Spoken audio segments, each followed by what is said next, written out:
Hi, my name is Brett from Melbourne, Australia, and I've chosen the project checklist for my assignment week 2. So what I'll do is I'll launch Logic Pro, and I'm actually starting with Logic Pro X, Logic Pro 10, the actual recent arrival from Apple. And here we've got numerous tracks which you can choose from. I'm just going to go create using the software instrument, which is fine for the time being. So one of the things we need to do as well is we can see that I've got project management, project settings. I can go save, and if we look here we can see that I can see what it looks like in Finder, which is the file management tool on the Mac.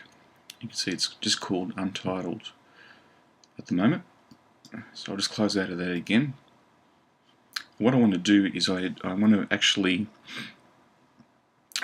give it a better name than just calling it something arbitrary, which means nothing really. So I'll just say save project as my project. Okay, and you can see here I've got some choices. We can organize it as a package, which is just all in one, like a container, or a traditional folder. And also I can copy files into the project as well. Audio files, which is ticked by default. Movie files, if you're using movies, and Apple Sound library content as well. So that will actually go in that actual music folder in Logic and as Untitled. So I'll just click Save. Okay. The other thing I need to do is look at, for example, the other options that I need to worry about as well. Sampling, etc., etc. So they'll be under the Logic Pro menu. I'll be looking for preferences and audio, and as you can see here on the audio option I've got devices. I need to make sure that core audio is actually checked, and it should be by default.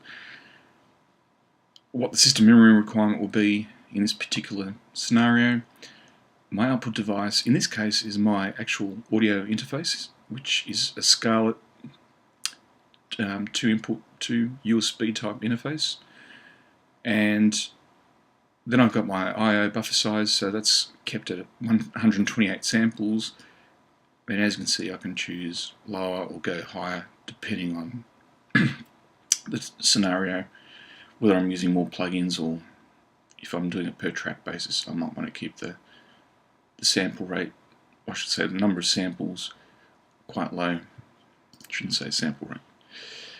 So I've got here the resulting latency as well, so it just tells me what the round trip is and what the direct to the output is. It's 7.7 milliseconds, and 24-bit recording is turned on, so that's a bit rate. Software monitoring is on as well, so I can hear it as I'm playing it. And I've got some other options there which more or less are important. Over here on the general option I've got the recording file type, so as an uncompressed file and being an Apple type of format, more or less, AIFF, okay, or I can choose WAV, BWF, and CAF is the other one I can choose as well. I'll leave it on AIFF. Okay, there are some other options there as well, including plug-in latency. I can enable low latency mode, for example, and you can see it's 5 milliseconds. I can change that as well. Okay, so and more or less there are some other options I can choose if I'm exporting it to an MP3 file, for example. I could also choose, the actual bitrate up to 320 kilobits per second. I can choose the bitrate stereo, the quality, for example. So I've got a lot of options I can choose there. So that's my project checklist. I hope you found that interesting. Thank you for watching.